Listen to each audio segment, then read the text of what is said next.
আসসালামু আলাইকুম বন্ধুরা, চলে আসলাম একটি পাহাড়ের মধ্যে।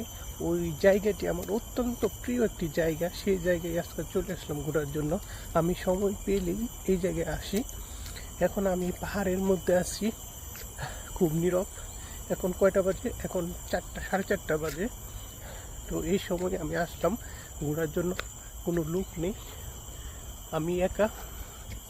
তো ওই জায়গাটি আমি ভ্রমণ করব। তো দেখা যাচ্ছে আরও আসতেছে, ওরাও ঘুরতে আসছিল। তো সাথেই দেখো, অনেক রোদ, প্রচণ্ড রোদের মধ্যে একা একা। আর এরকম নীরবতা আমার কাছে খুবই ভালো লাগে, নীরবতা। তাই এখানে আমি ঘুরতে আসি। আর যেহেতু এটা আস্তে আস্তে পাহাড়ে উঠতেছি, পাহাড়ের রাস্তা, তো একটু ক্লান্ত বোধ মনে হতেছে। দেখো জঙ্গল আর জঙ্গল। এখন প্রচণ্ড রোদ, রোদের মধ্যে ওই রাস্তাটি শুধু মানুষ হাঁটা চলা ও ব্যায়াম করার জন্যই। তো দেখো ওয়েদারটা, আজকের ওয়েদারটা খুবই সুন্দর।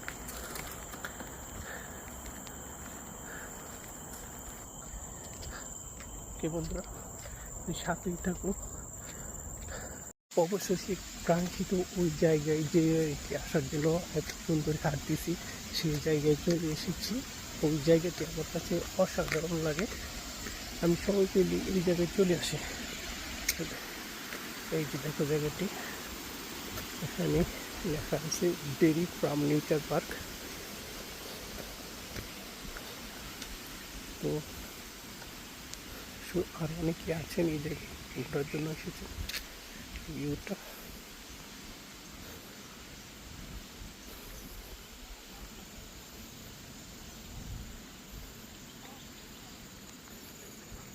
তো তোমাদেরকে জায়গাটি ঘুরে ঘুরে দেখাবো। দেখো এই জায়গা থেকে এই ভিউটা অসাধারণ, আমার কাছে বেশ ভালো লাগতেছে। তোমাদের কাছে কীরকম লাগে অবশ্যই কমেন্ট করে জানাবা। তো বন্ধুরা দেখো পিছনের দৃশ্য। তো এখানে একজন ফটোগ্রাফারও আছে, যিনি সুন্দর সুন্দর মুহূর্ত ক্যাপচার করার জন্য ঘন্টার পর ঘন্টা দাঁড়িয়ে থাকেন। যদিও আমার পক্ষে এই কাজটি করা অসম্ভব। দেখো এই যে ফটোম্যানটি, প্রফেশনাল ফটোগ্রাফারটি এখানে দাঁড়িয়ে সুন্দর মুহূর্ত ক্যাপচার করার জন্য অনেকক্ষণ যাবৎ দাঁড়িয়ে রয়েছেন। তো এই পরিবেশটি, এই জায়গার পরিবেশটি অসাধারণ, অনেক সুন্দর একটি পরিবেশ। তো ঘুরে দেখালাম এখানকার পরিবেশটি। তো বন্ধুরা, আশা করি তোমরা ভালোই থাকবা, সুস্থ থাকবা। আজ আর নয়, ধন্যবাদ, আল্লাহ হাফেজ, বাই বাই।